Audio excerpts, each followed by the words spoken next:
Hello again and welcome to another episode of Beyond the Comfort Zone. I am James English. This is Mr. Gerren Sprout. Mr. Gerren Sprout. There was a delay. What's up with that? I was letting you do the talking. Okay, appreciate it. You probably noticed something different on the set today. They don't notice a thing. They don't notice a thing? No, man. All right. No. So as if you saw the last episode, it's airing before this, you would know we now have a summer intern who's a managing production for us, which allows me some freedom to engage deeper in the conversation, which Gerren has been begging me to do. Now, If you've also seen the last video, you will know that we're overcompensating today. Last video, Gerren had no sleeves on his shirt, and he received some grief for that from a variety of people who love and care for him. And so he decided to swing the pendulum in the Florida summer. Yep. The complete different direction. So, Gerren, could you please tell the audience why it is you have a full-on coat? There's a reason for all of this, James. I went to the doctor, okay, and my doctor's office is pretty cold. Okay, so I was wearing that before I came into the studio. Okay, I just haven't taken it off. Okay, all right, so that's fine. That's fine. That. We'll take whatever excuse. Just know, friends and family, he cares about your opinion, and he did not want to be a distraction as he was in the last video. I'm sure you saw Catherine was on the set, and his arms were swallowing her visually in the picture. So, if you haven't seen it, go check it out. Take a meme. He loves to be a meme. Zoom in on him. And we'll go from there. Listen, so Gerren, today we wanted to kind of extend some conversations we've been having behind the scenes. And, you know, something that's come up recently that seems to be of some interest is this idea of confidence, true and genuine confidence. Yeah. And we see it in popular society today, everything from the manosphere stuff to the trad wife stuff. To talking to you know, our friends and family that are in college or kind of coming up in the next generation. Yep. And one of the things that you hear often is this notion of confidence, and you know, whether it's confidence built on, you know, how I look, how I feel on a particular day, or whether it's confidence built on wisdom. We'd love to just have a conversation and break that down, and really try to unpack how we engage with confidence authentically and genuinely, and how does that apply to the kids we're raising, to the communities we interact with, because obviously it's a big topic. What do you think about that, Gerren? I think even the young adults, those who are in college, may be surprised at how many adults are struggling with that very thing. You know, I hear the sigh. Yeah, you look around, man. You find people in every arena who are struggling. They walk into rooms, James, and they're struggling with, are they paying attention to me? Like what? And they're all just going into their turtle shell, you know, and staying on the outskirts of the rooms because they don't want to be seen, which is pretty odd because typically people want to be seen. Wouldn't you agree? Would I agree? Yeah, I mean, yes, people want to be seen, man, unless insecurity is right behind the shell. And I don't want to jump in too deep too quick. Sure. But so folks, if you're tuning in today, confidence is the topic. Confidence in how we deal with it at our age, with our perspectives, but also how we encourage the children we're raising and the communities we interact with to genuinely jump into that. So Gerren, you just brought up a really good point. Let's make this point number one, right? Which is, you know, as we show up, and you and I and Curtis, we laugh about this often. We talk about prowess, all right? And prowess is a term we use to basically describe your aura. When you walk into the room, what do people think? What do they say? What are their first assumptions about you? And, you know, Gerren is blessed to be a 6-something, you know, muscular gentleman, spends time, high maintenance body type guy. And so when he walks into the room, what often happens is the C's part and people notice his prowess. This guy. And so before you even say a word, before you even interact with anybody, people have made assumptions about your confidence level, Gerren. Yeah. Tell us about that. Well, you know what? So I'll let everything that you say just lie, okay? just let it lay there. But what I've learned is that people believe that there's a measure of discipline to me from the very beginning, because they're like, you must work out, right? And for you to have that kind of body, that means that you go multiple times per week. And just by that alone, there's half the battle is done. I know you remember G.I. Joe back in the day. It talks about, right? So half the battle is already done by me walking in the door and just demonstrating that level of discipline. Yes. So I use it to my advantage. Okay. For sure. Okay.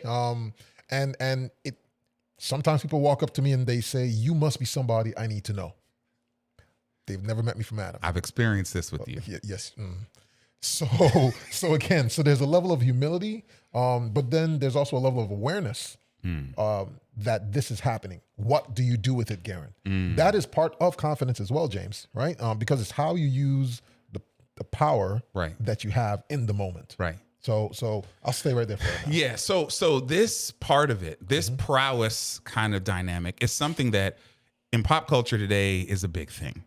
The gym is filled with guys who are trying to look a certain way, filled with podcasters that are trying to push a certain ideology because they believe in this. They believe the image you give off, right? The vibes and the aura you give off say a lot about who you are. Yeah.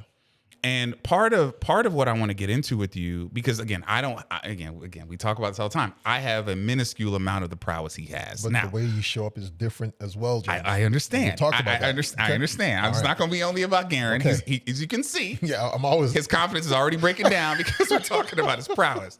So, but what's the focus, Gerren, of these groups, right? Is to make people feel a certain way because of how they look. Yeah.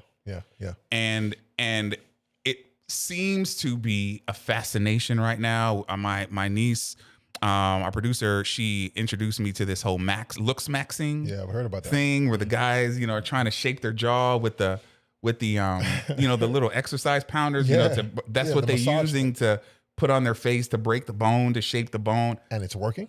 They think it is. I don't know that it does, but again, it's a hammer. It's like a hammer, right? A soft hammer.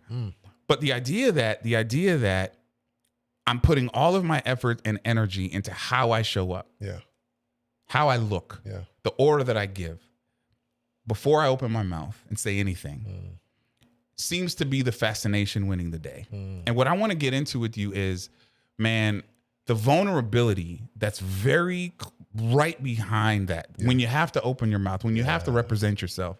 Can you talk a little bit about the work that you've had to put in, even while you're building your physique? The work you've had to put in to at least broaden the width of this confidence from this paper thin physical thing to something that's significant, that's meaningful. Talk about that, man. So I would say probably 12 years ago, man, my business coach, he introduced me to the idea of Toastmasters. Okay. Right? He says, Gerren, you need to do this. You are always on a stage.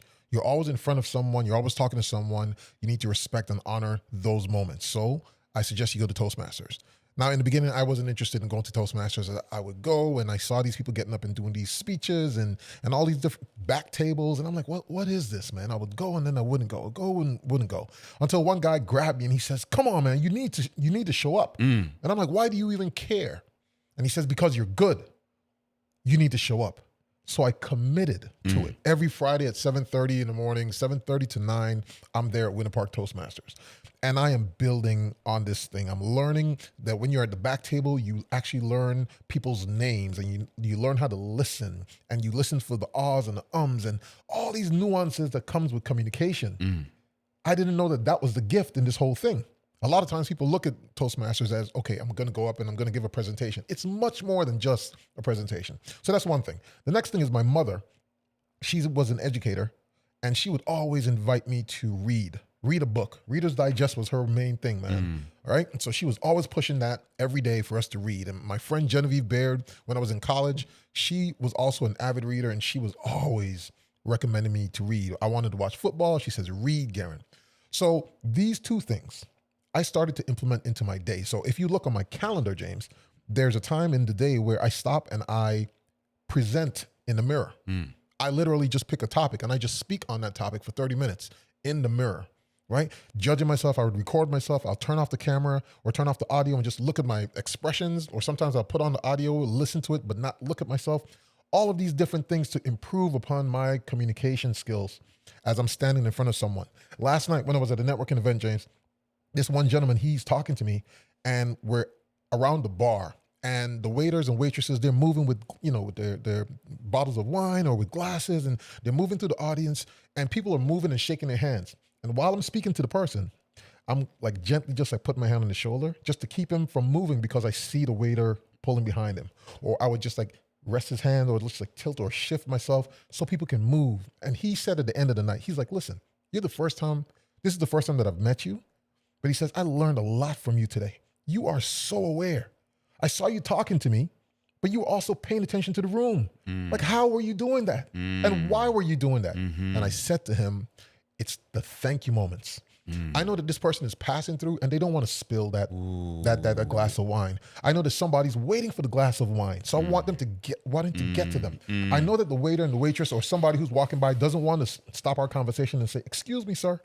So I just shift you and move you so people can just flow and we can stay connected in what we're talking about. But all of this came from those steps that I took, man. Toastmasters and reading on a day-to-day basis and speaking in the mirror. Yeah. So man, okay, there's a lot there I want to unpack with you.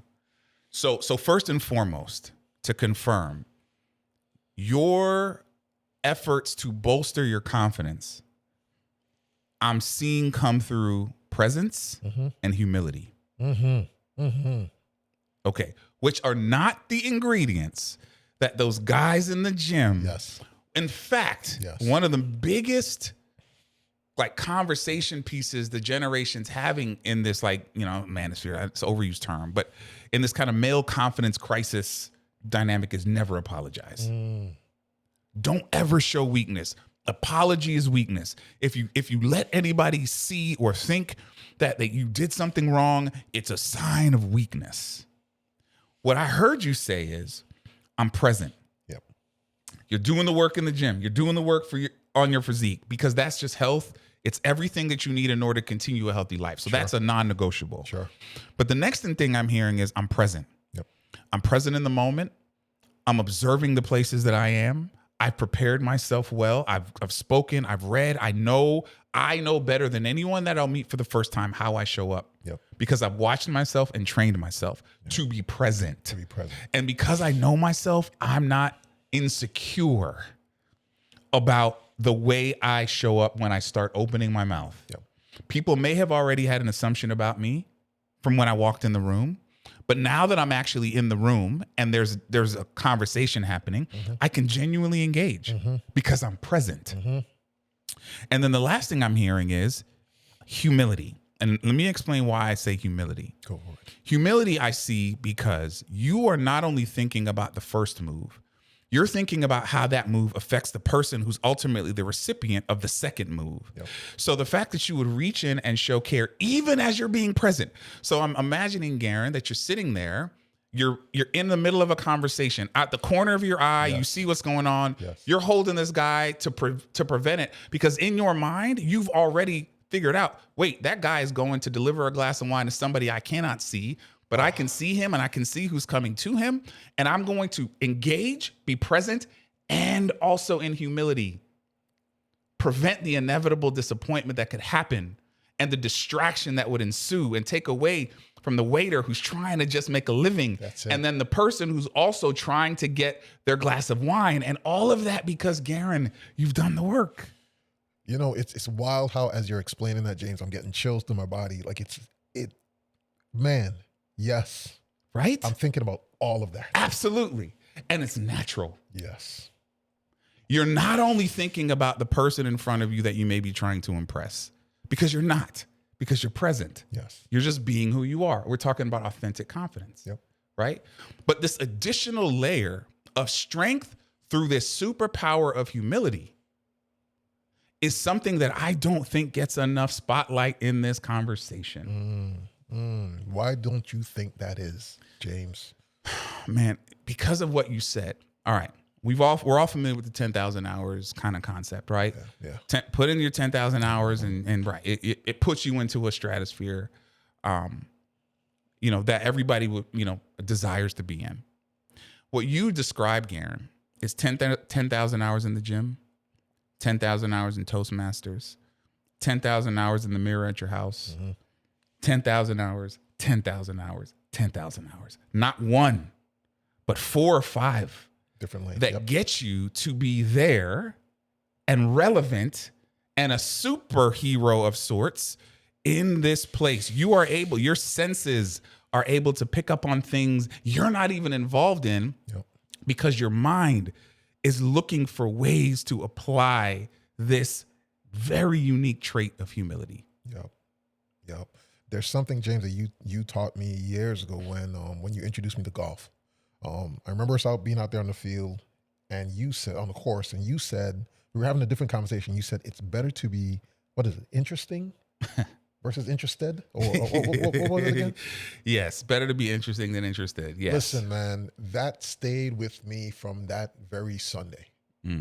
Right? Because I think you were navigating your professional career, and it was like, man, you're still employable, James, and you're going into all these rooms and having these different discussions. And I was asking one of those questions, like, how do you step into a room and still be able to add value to different discussions that may be above your pay grade, above your, It stayed with me, and I said to myself, man, if I could just hone in on my superpower, the gift that I've been granted. Even if I don't know what someone is talking about in a certain conversation, it's above my knowledge, my wisdom. I can be confident in what I can be confident in. And that alone keeps me grounded in the room, in the space. And I don't have to deal with the imposter syndrome or any of that, because that's what I'm good at. Yeah. The work has been to believe that what I'm good at is good enough for the space that I'm in at the moment. Right. Because sometimes you feel as though it's not relevant, or like, man, that's good, Gerren, that you're a collaborator and you like to be inclusive and all this stuff, but that doesn't apply here right now. When I believe it and I trust it and I take action, James, people are just like, man, I'm glad we were all here together and we were able to chum up this conversation. Yeah. That's when it shows up. Yeah, man. So, you brought up something I want to share with the audience about myself. Sure. So as an introvert, growing up in a very conservative household, right? Experience and having a broad perspective on life and the world was not necessarily a very high priority. It was, you go to school, you get the good grades, you become, strong spiritually. And then after that, you get a good job and you just work. You dedicate yourself to the work. Yeah. And you have a family. Hopefully all that goes well. You raise some kids and you call live, it a life. Right. You call it a life, right? You age gracefully. I'll say it that way. But when I got into the spaces that I got into professionally, which were places my parents never got, I tried to take that stoic kind of myopic view of life into those spaces, and it failed miserably. I was not able to have the relationships I needed to have. I saw the impotence, I'm using that word carefully, of my effectiveness when it came to being convincing and to lead and guide opinions and perspectives. As part of my job as a director and beyond at that point was to help shape perspective, help guide an organization in the area that I specialized in, where they should go.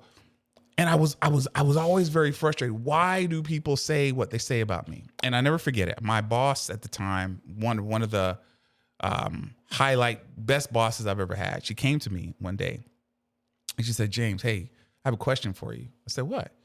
She's like, people ask me about your sexuality. I was like, I mean, what do you mean? People, She's like, it's okay. She's like, but people are wondering about your sexuality. And I'm like, why? Why in the world would people be wondering about my sexuality? And what does that have to do with anything? That we're doing here. Yeah. And so I said, I mean, I was taken aback, clearly, because it's the middle of our regular meetings at the end, right? And she says, James, honestly, I know you, right? And I didn't want to assume anything. I wanted to, just let you know it was okay. This is different. And so I said, no. And I'm like, what? And she's like, let me tell you something, James. I've known you a long, long time. And I can tell you, you've just not given people a chance to get to know you. Okay. And because you haven't, they believe you have something very, very, very secret that you're trying to keep away. She says, James, doesn't matter what your sexuality is, right? Even then you're trying to like, right. What are we talking about here? But my advice to you Yeah. is give people a chance to get to know you. Yeah. And that conversation has been seared into my brain, because shortly after that, I began very, very dedicated work to now cross this canyon of how do I honor what I was raised to be, Sure. but also now convert to what I need to be, to at a minimum give people an understanding of who I am, enough to know that I, happy man. I wasn't married at the time, but I think, I wasn't even dating Christine at the time. But got it. So there was no question about my sexuality, but I needed to figure out how to bridge this gap. Yeah. And the gap I learned very quickly was, James, you're not confident because you didn't learn some things about yourself, about the world, to be interesting. And so I fell into this thing. Well, my routine of life, I am what I am, and I believe, and it got me here, so it must be good.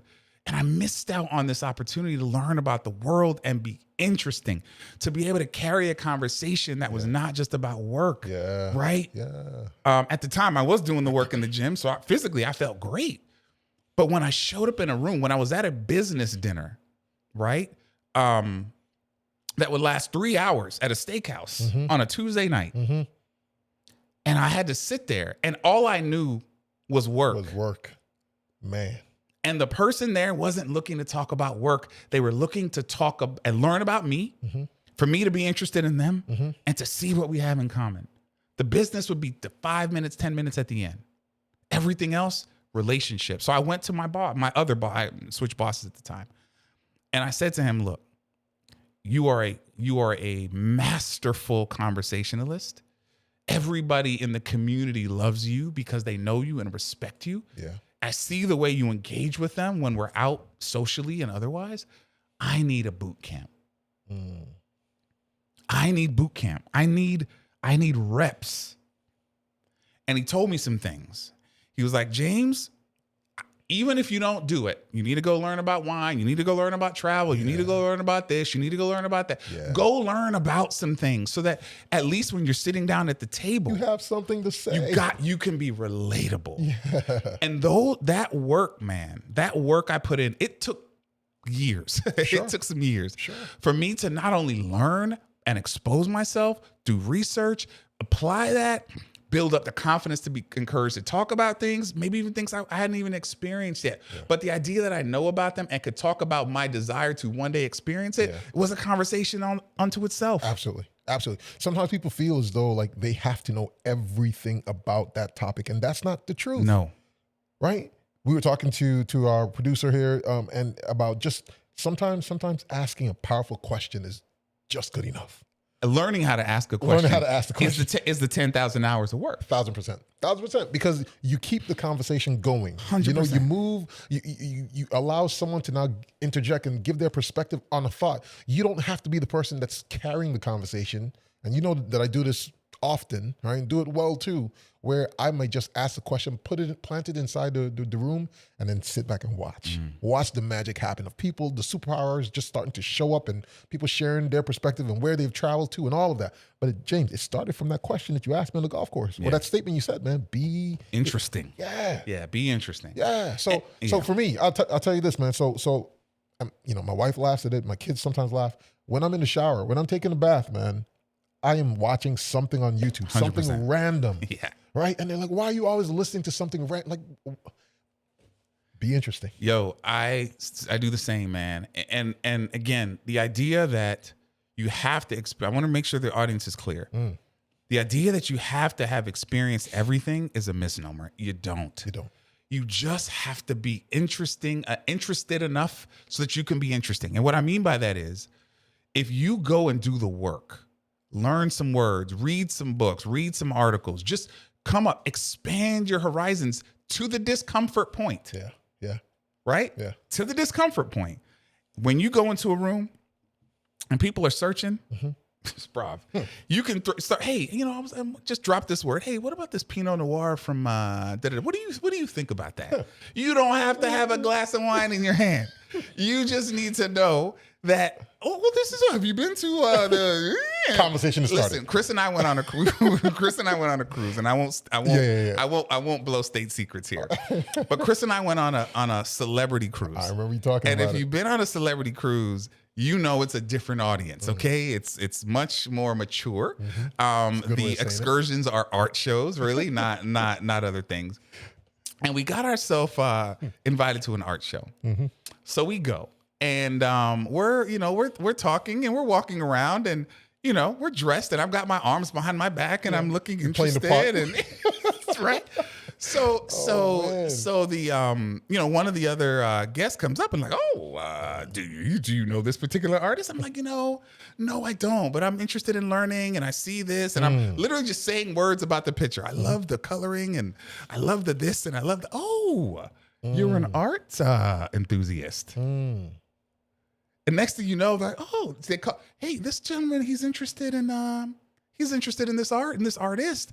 Then the person, what's your name? We're Mr. and Mrs. English. Okay, Mr. and Mrs. English, welcome to the show. They start telling us about the artist. Yeah.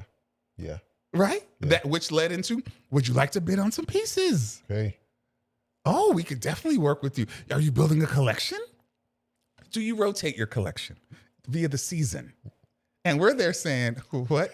And we're looking at each other like, hey, when is this gonna end? But we're learning. Yes. We didn't bail and say, no, we're not interested. We're just passing through. We said, let's lean in. We're on this cruise for a week. Yes. Let's lean into this.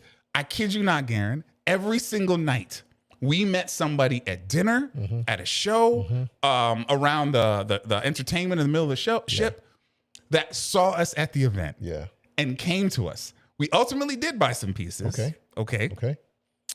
Everyone that was part of the kind of the art movement on the ship heard about it. Yep.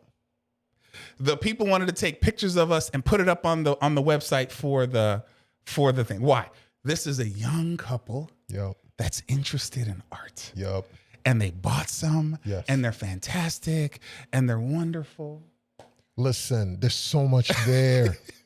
So much there, James, right? And I want the audience to see this. So from the first question when they ask you, are you interested in art? Or do you, and you said, no, but I like the colors. You went to the basics. Correct. Right?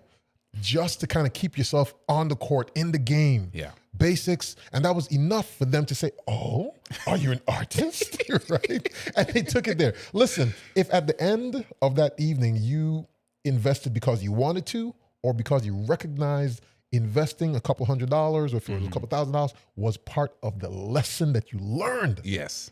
It was worth it. 100%. And that's something that I don't think people recognize. They might be like, I don't want to spend that kind of money. But man, look at what happened as a result of you investing in the moment. Gerren, even to us getting back on the train from Fort Lauderdale or Miami to come back to Orlando. Yeah, there were still people. The dude we saw at dinner the night before that also bought pieces was sitting in the lounge with us at the train station, still talking to us about the art. Telling us, I'm going to Orlando to visit my friend and he's into this and he's into that. And oh my goodness, it'd be wonderful to keep up with you and all these different things. And Chris and I talked we still talk about that because it was a moment where together we had this joint experience. Where we got to walk into this world, meet some very interesting people who otherwise would look at us and think we had nothing in common. Nothing. And we were able to find something common. Correct. Yeah. And so that our confidence in being able to lean into that was confidence based on our willingness to be taught. Yes. Willingness to learn. Yes. Willingness to hear and not feel lesser because we didn't know. Brother. So and that's did you get it?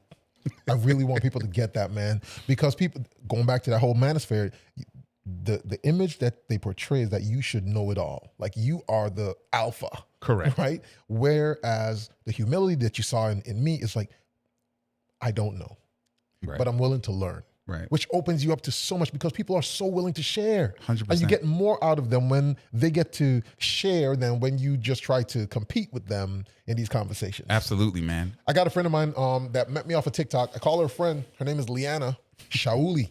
Look her up online, man. Image therapist. She's a phenomenal woman out of LA. She and I, we get to talk. We jump on Zoom calls and we speak sometimes. And she is a wordsmith. She knows several different languages. She's from Peru. I'll get it. Forgive me, Liana. Right? But the fact is, she when we're talking and she uses a word that I don't know, I turn to my next monitor and I start looking at it. She's just like, "Do you know that word, Gerren?" I'm like, "I do not, but it sounded so good. I'm gonna look this up." She just like, and then she gives me the history behind the word and the whole nine and why it's used, and I'm just like, "Yo, I have a list, James, of words, new words that I learned from this woman, but I'm willing to say I don't know what it is, just so that I can engage with her, and then she'll share much more with me, man, brother. Humility goes a long way when it comes to confidence. It lowers the bar of what you have to be. It removes the idea that I have to be performative in order to be genuine and authentic. Yeah. And the reality is, if you just show interest in people and what they are interested in, now you're interesting. Yes. Because they're seeing you as this open person who's a sponge, and now they want to know more about you. After they've told you everything they need to know or there is to know about that topic, they now want to know about you. Where are you from? What do you do? Dude, as many times I've told you, I own my own business and this. Oh, what is your business doing? Oh man, that's crazy. That's wonderful. How long have you been in business? Oh man, you're doing really well for how long you've been in business. Oh my goodness, man, we'll keep up with you. Look, hopefully we'll run into you on another art cruise. Yeah. And da da da da da. It helped shake the cobwebs, man, of some of the insecurities I had because these people were giving me in return. Yeah. Validation, or I say validation is probably not the right word. That's not the right word. But they're now demonstrating that my humility in getting to know them is reciprocated by humility and openness to getting to know me. Yes. Now, there's something that you just shared that I think will kind of make people be a little bit afraid or anxious. When the tables turn and they're like, "Well, tell me about you." Yeah. Sometimes people feel, not sometimes, a lot of times people feel, "Well, I'm not as interested as they are. They've traveled the world and they've done all these things. Like, what do I say? What do I say?" Here's a quick tip. This is something that I do often, okay? So when someone asks me, "Hey, Gerren, tell me about you," I first say, "Listen, I was born in Puerto Rico." I let it land, right? You look at my complexion. I was born in Puerto Rico. They're like, "You're Puerto Rican? Are there black Puerto Ricans?" There's questions that's going on in their minds. And there are black Puerto Ricans. Okay. But I was born in Puerto Rico. I grew up in the U.S. Virgin Islands, St. Thomas. I moved to Maryland. And then when I got out of college, I then moved to Orlando, Florida, Central Florida. I might even throw in sometimes, when I was a kid, I had poliomyelitis. I mentioned these little things, James. Why?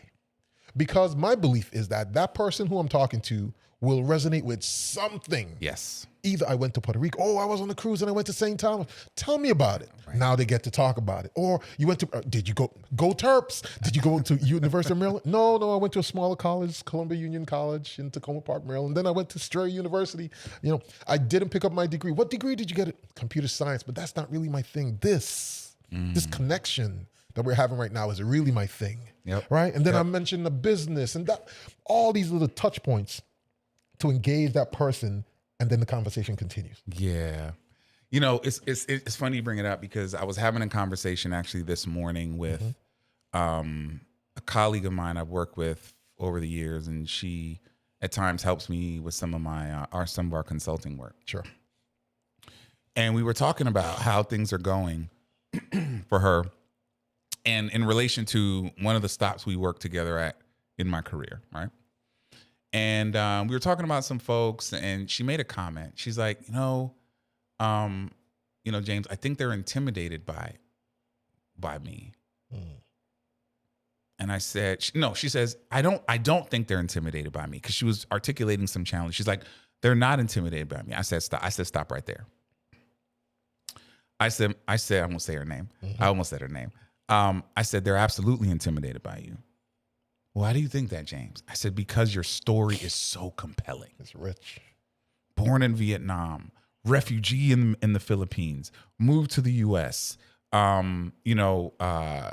active in the community church. Teach English to the Vietnamese community that's coming over to the country to try to assimilate and get jobs and careers in the U.S. You're incredible at what you do. Mm-hmm. The opportunities that you've gotten over the last few years have been incredible. You've gone from obscure to a centerpiece of the strategy and execution of a multi-billion-dollar global organization. Wow. And the people you're talking about haven't moved an inch while you've moved 10 miles. Yeah. Of course you're intimidating. Yeah. And it's not because you're trying to be, it's because of who you are. And to the point you're making, just telling people who you are, having that speech is not the wrong word, but knowing yourself and be confident enough to say, this is who I am. This is the origins and the beginnings of who you see in front of you today. Yeah. Demonstrates in its own way the work you must have put in to get here. Yep. To be on this cruise, to be in this chair, to be at this event, wherever it is you find yourself, wherever it is this conversation's happening, two lives are coming together at a point.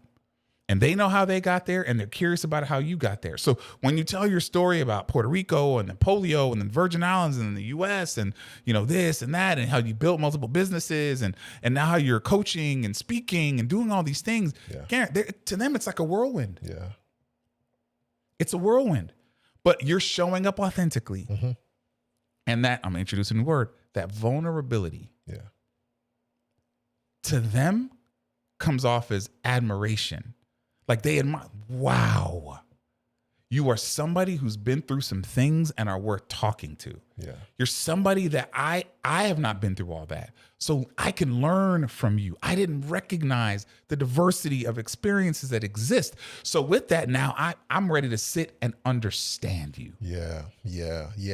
James, when I'm in some of these rooms, man, and I'm talking and people are like listening to me, I'll say my piece and then I will then ask a question to them, a powerful question to them, because I want to get to know them. Absolutely. I'm as curious in them, 100%, right? 100%. And now they begin to talk and they're just like, and then I start, I was about to say grooming, but like really just like powering up their superpower, man. They're getting to see how awesome they are too. Yes. Right? And they're like, man, I didn't even notice all of these things about me. And I'm like, yeah. And we're here together in all of history in the same room. Absolutely. Ain't that awesome? Absolutely. You know, I want to Absolutely. share in this experience with people, man.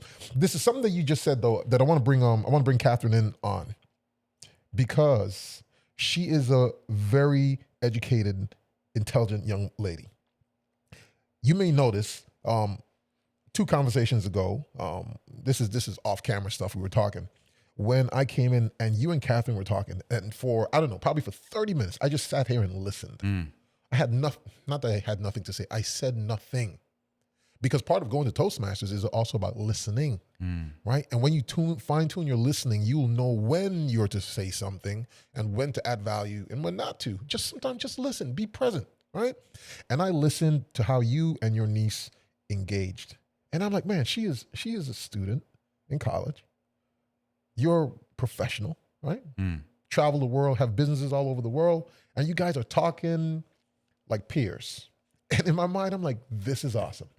So the question that I have is, I'm sure that she too may be so interesting sometimes when she is in rooms with her peers, she's struggling to keep conversations going because her peers may not have had all of the wisdom and experiences that she has had. Yeah. And how can that be for someone like her, as well as her peers who just haven't explored the world as yet? Yeah.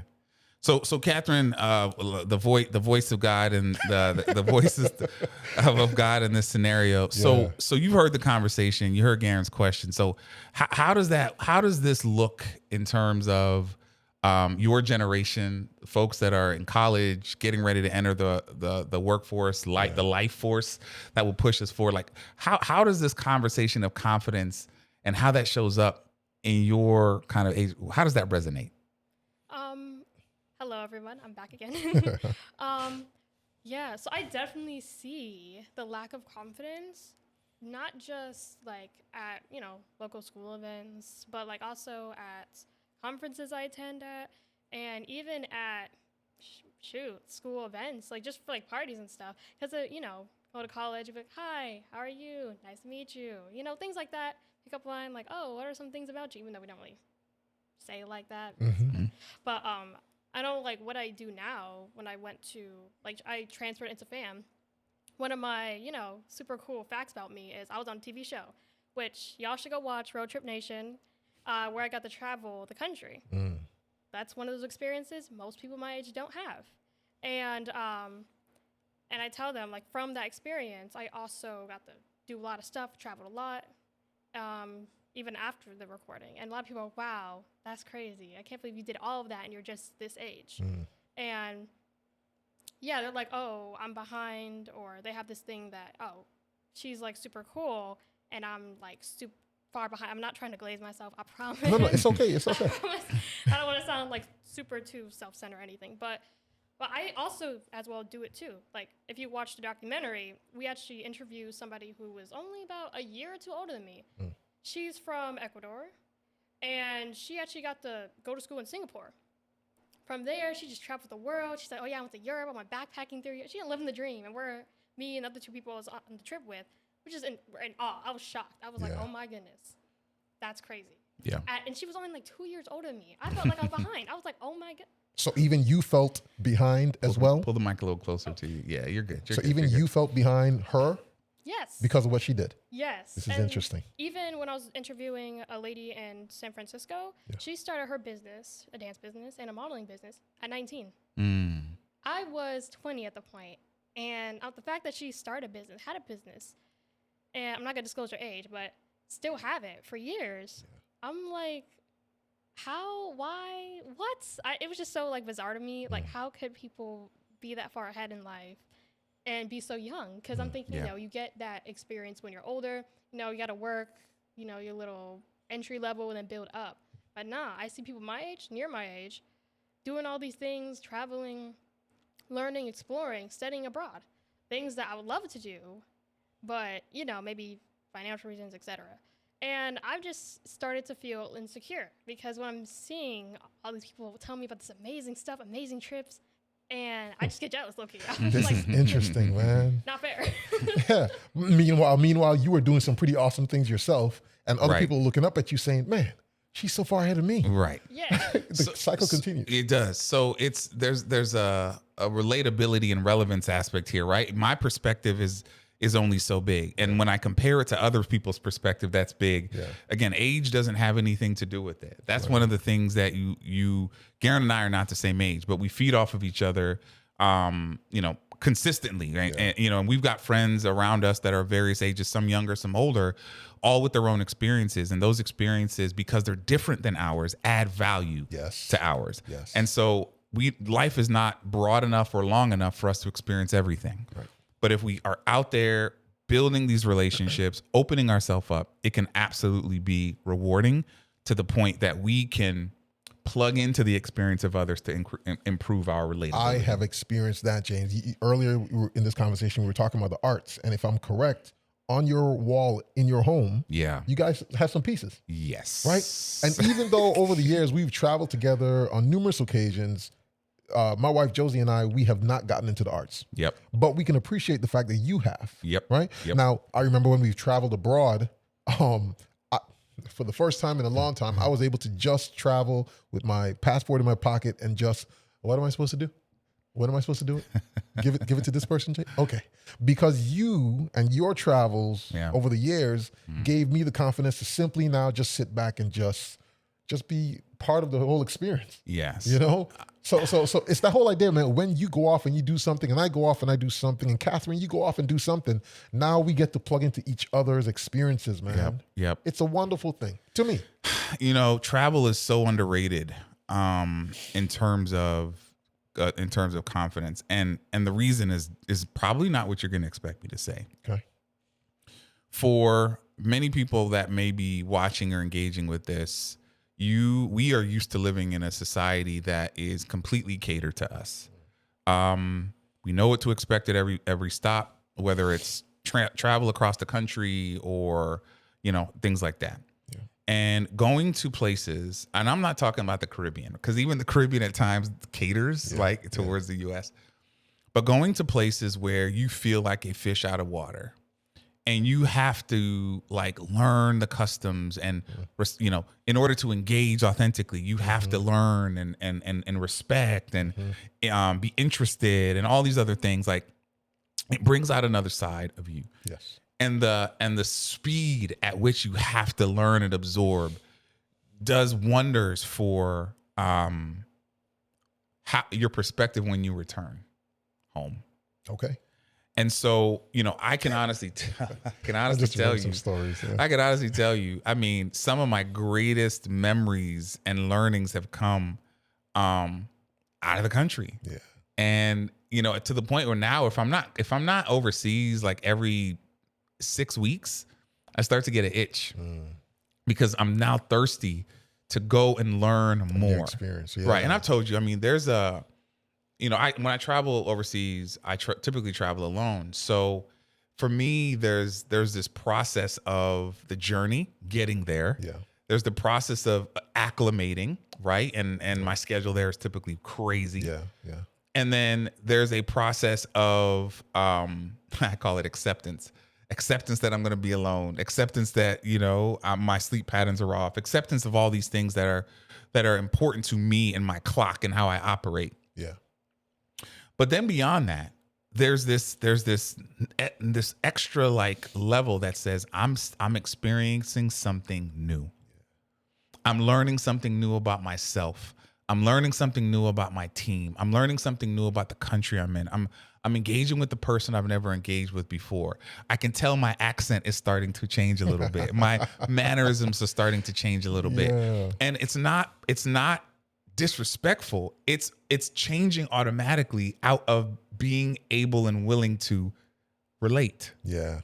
Yeah. And you start to see something in you that you never expected to see. And so I enjoy that process. It is at times an incredibly lonely process. And I've let Gerren know that. Like, about it. You go into this cocoon where you are trapped with your thoughts, and everything you're experiencing, good or bad, floods your mind at what time, because you are literally in this place where if you're not careful, it will strip you of confidence because you're now alone. And so this next concept, Gerren, of what does confidence look like when you're alone? Man.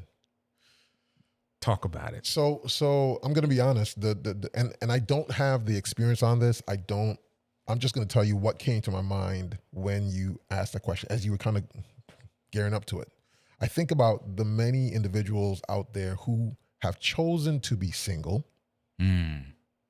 and then they project a measure of confidence in their decision to be single. Yeah. Okay. Males and females, right? Where they're just like, I'm tired of men, or I'm tired of women and all this, their egos and this, and I'm just going to be single for the rest of my life. And I'm comfortable here. And there's this whole thing of like projecting that I'm comfortable here. In my mind, it's like, if you're comfortable, why is there a need to tell me? Just be comfortable, right?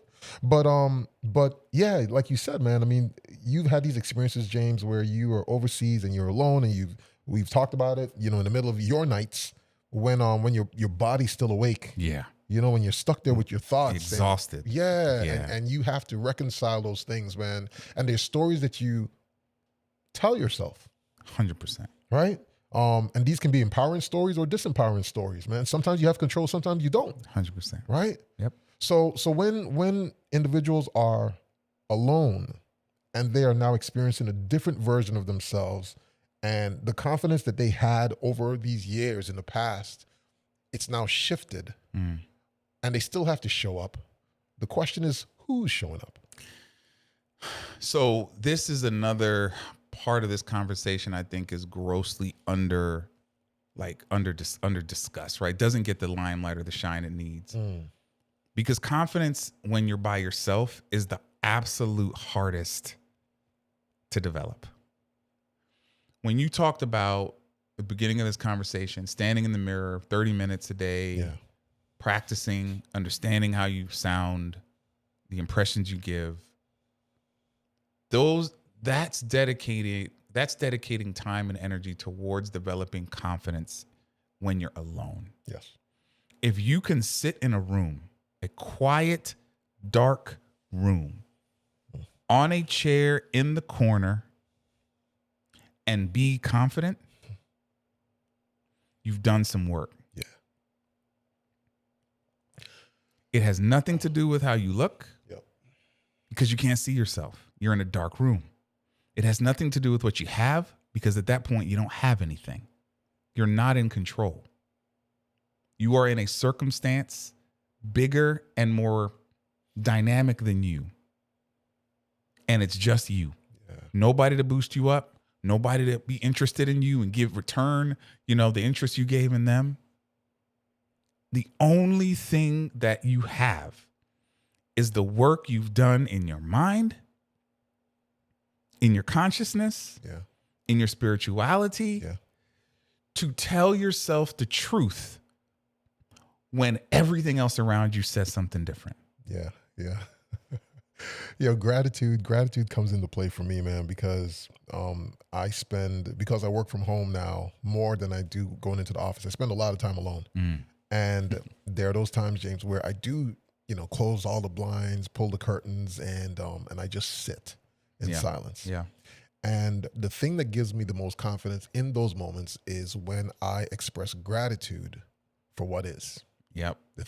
I'm talking about the most minute things, James. I'm talking about the pressure that's under your butt when you're sitting on a seat, right? The fact that you feel your tongue at the roof of your mouth. You can wiggle your toe on a dime. Like that, those are some of the things that gives me confidence. The fact that I can feel the fan, the cool breeze as it hit my skin. Feel that. I feel that. Do you remember a time when you couldn't feel? So there's this dance that I have within my mind, man, and all of a sudden I find myself smiling, James. Nobody's in the room. No one, it's just me and my thoughts, but I find myself smiling out of gratitude for what is. And that gives me confidence. Yo, gratitude is a gift. The ability to express gratitude is a gift. Yeah. Because mental health can put people in places where they don't even have that consciousness. Yeah. So the fact that we're of sound mind enough to be able to do that is in of itself a gift.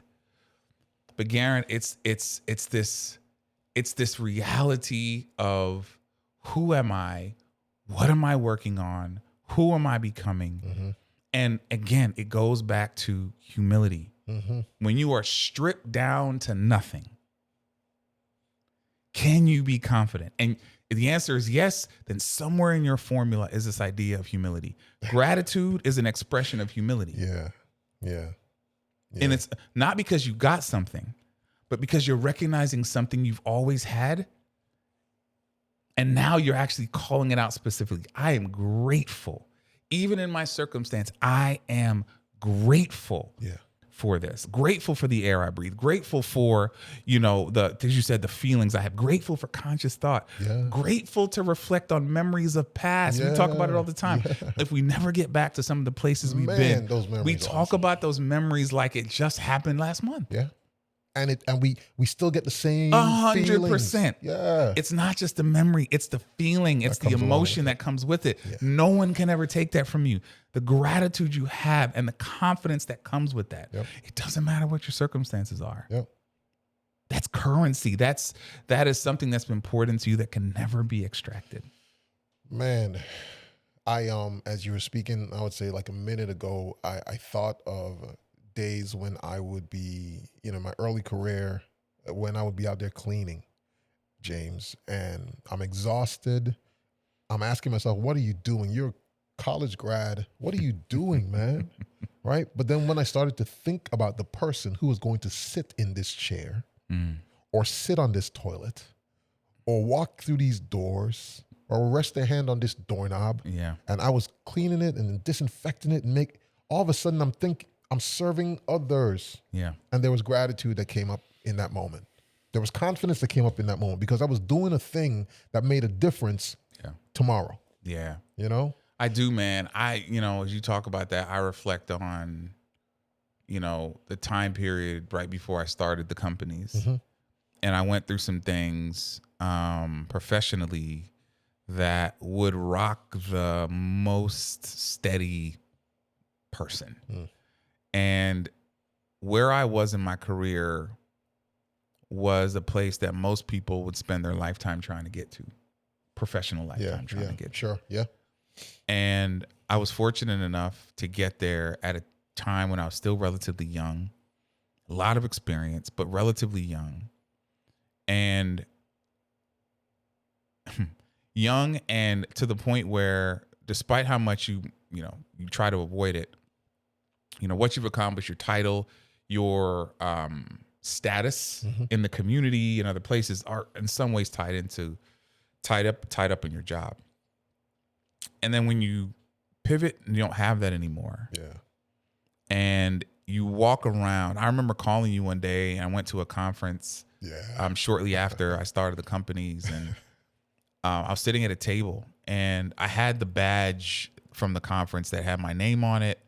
It had my title and my company. And I remember sitting down at the table, and all people from these big companies around the country. And I remember saying, I don't have any value here. So I put my badge upside down on the table because I wasn't ready to answer questions that were more interesting about me and where I was at this time other than my name. In the past, you could talk about your company and what you guys are doing, where you're going, the plans. Yep. Now it's just you. Now it's just, what's your name, James? Who do you work for, James? Say it. Let it roll off your tongue. Well, that's how you know. You see, he started with that versus just saying the name. Yeah, I mean, we joke. There's, in our culture when somebody's jiving, when somebody's trying to avoid, you know what it is, like, so it was, I was working with this company, but started my own thing, and okay, well, what's the name? And English Solutions Group. Oh, okay. Have I heard of that before? How long ago was this?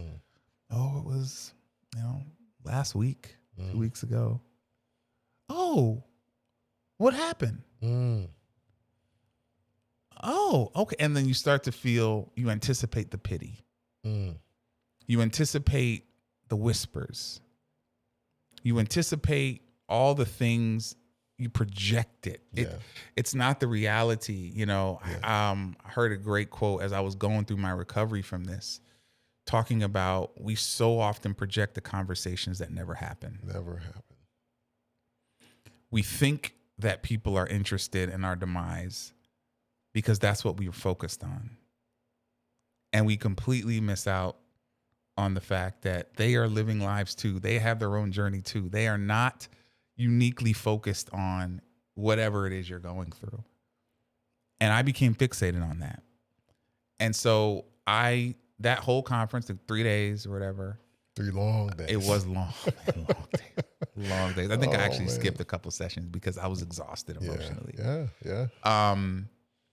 And then I remember going to the next one. I remember calling him, like, I did a little better. Yeah. I told somebody, what I'm doing, and now, now it's not an issue. Now it's not an issue. And that's time, that's healing, that's understanding where I am, understanding purpose and all that. But again, it goes back to this idea that little wrinkle in my life has helped me rebuild my confidence, not on who I am, what my title is, what company I work for, but on me. Who you are. And I did not realize to that point, because I had so many artificial things in my life to construct confidence, a front of confidence, that I never realized I actually was still lacking true, authentic confidence that I was stripped of and then had to find a way to heal and rebuild. Brother, and I want people to know this, man. You are a great communicator.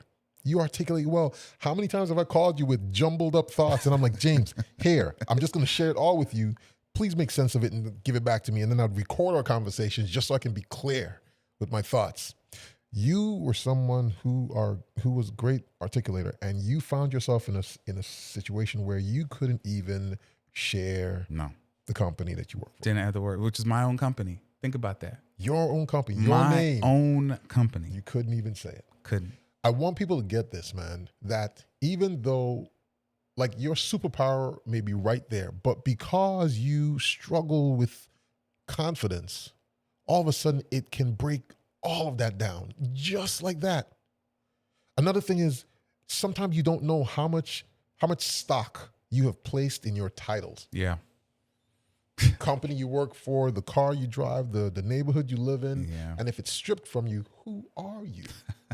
Well, you know the extreme lengths I go to not have those things define me, right? Yeah. So, and it's because I don't want to bring artificial things back into the conversation of what defines me and how I show up. Yeah. And that's incredibly important because so often we're all guilty of this. So often we find ourselves looking for that like point of stability that would make sense to people in the world who are looking at us to see us through the lens of, oh, you live in that neighborhood, or, oh, you drive that car. Oh, you have this purse, or you travel to this location, or this is the class of travel you fly when you travel, right? You know, I will not take pictures of anything because I don't want people to misconstrue exactly what it is going on, because the blessings that have gotten me to those places is not what they shouldn't be studying where I am. They should be interested in the blessings and the foundations of what led to this, right? So, man, it is a intentional, pragmatic, purpose-built like effort to reconstruct yourself in a way that builds true and honest confidence, man. And it goes without saying, I don't want to belabor the point, but you know, it takes those 10,000 hours, not in one area, but a willingness to do it in multiple areas. All right, so Rob, let's pivot. Let's end on this conversation. We both have kids, man. Yeah. We both have kids coming up in a world that is incredibly challenged. And we both have daughters, as a matter of fact. So incredibly challenged. How do we have this conversation on building true and authentic confidence when they're living in a world that's TikTok, Instagram, that's the projection of what confidence and success and all these things look like? How do we have the conversation with our daughters about this? So I'll just jump in and say, man, one of the things that we've been doing has been really diving into our kids and manufacturing situations that allows them to be creative. And we don't know what's going to come up when they are in that creative space. But what does come up, we celebrate. So there was a period of time where one of my daughters, she was into crocheting, and she would make bags and sweaters and so forth. And all of that came when we told her to put your phone down and just like find something else to do. Right? She would stay in her room and then she would create something. Another one, she created beads, right? Like beads that I would wear as a bracelet or what have you. And she would come up with some really cool designs. Another time, my daughter, she and her friend came up with an app, right? And we'll talk about that later on once we get it developed, right? But there's all this creativity that's bubbling within them that we create the conditions that allows that to breathe. And then we celebrate it. We talk about it. How did you get here? What did you do? How were you thinking through this problem? The whole nine. And we do all of these things so that they can see, they can be witnesses of their greatness. That's really important for us, man. And from when they were kids, when they were younger, we always told them, our goal, your mother and I, our goal is to help you with your mind and the way that you think and how you make decisions, because we won't be here forever. Right. And we want them to be able to make sound decisions as best as possible, as often as possible. So we've been queuing those things up, James, so that as life comes at them, and like you said, right, like life is the TikToks and the social media, all this stuff, their ability to think through will at least get them out, get them out the gates, man. Yeah. So, my answer to that has been reminding them of the love around them and the importance of living life for the experience, not just for the result. Not just the result, you said. Correct. And it's an ingredient our parents didn't necessarily give us because it was just a different time. But the fear of making the mistake have stopped people, and I think we've both experienced this, have stopped us from living life to the fullest and not taking some chances and realizing the value that we could create and what we learned through those experiences. Yeah. And so don't necessarily see your value through failure or success. See your value through effort. And the fact that you have a community of people that are going to be there as home base, no matter what happens out in the field, that are going to cherish you, that are going to hold you up, that are going to pour into you at this age, right? So while you have it, and it's like in its vibrancy, yeah, there's energy there. that is always a safe place for you to lay those burdens down, take a seat, cry on somebody's shoulder, and be reminded of who you are and whose you are. Yeah.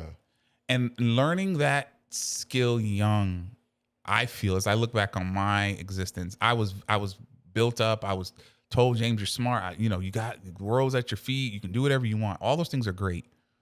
But I was afraid to have experiences because of the conservative environment we grew up in. Yeah.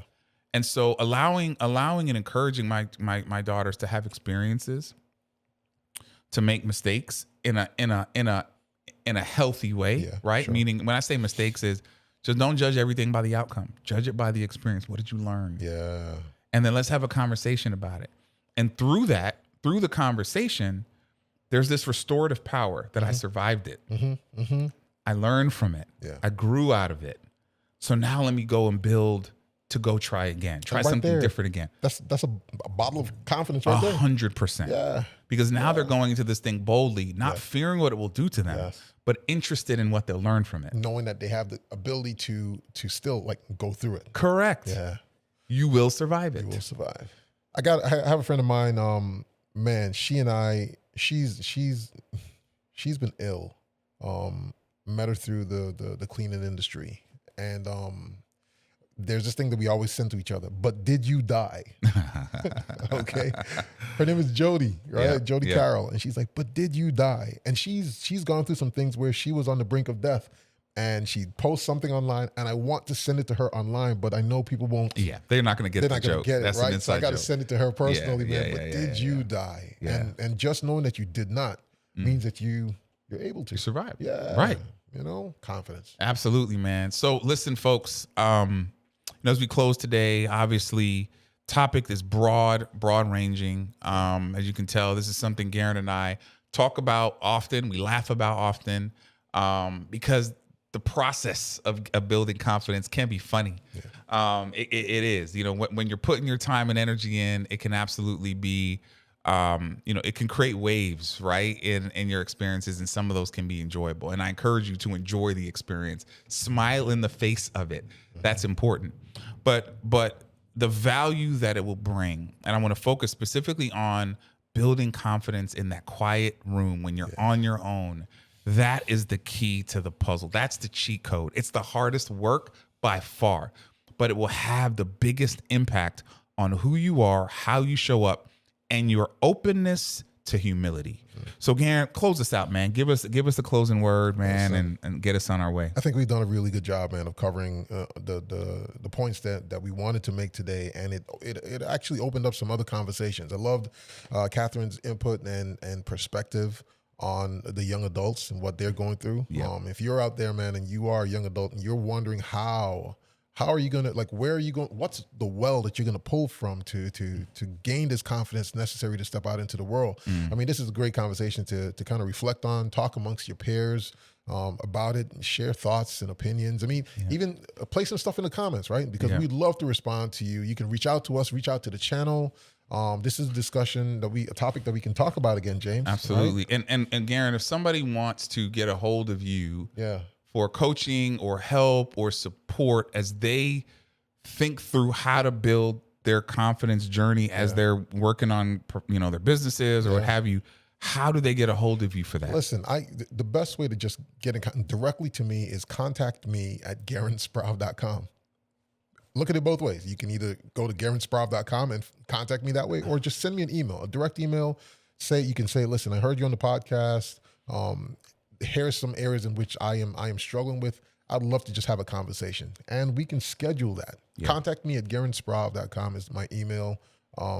Someone from my team or myself directly will reach out to you, and we can get that going. Absolutely. Absolutely. So as always, we have enjoyed this conversation with you today.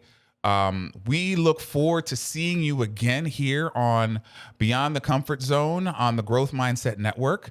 We're excited about the series of topics we have coming up. We want you to continue to tap in, like, comment, share with somebody that needs this information. Do not keep this to yourself. We're working to build our community, and we look forward to the contribution you'll make through sharing this video. Thank you. Have a wonderful day, and we'll see you again very soon.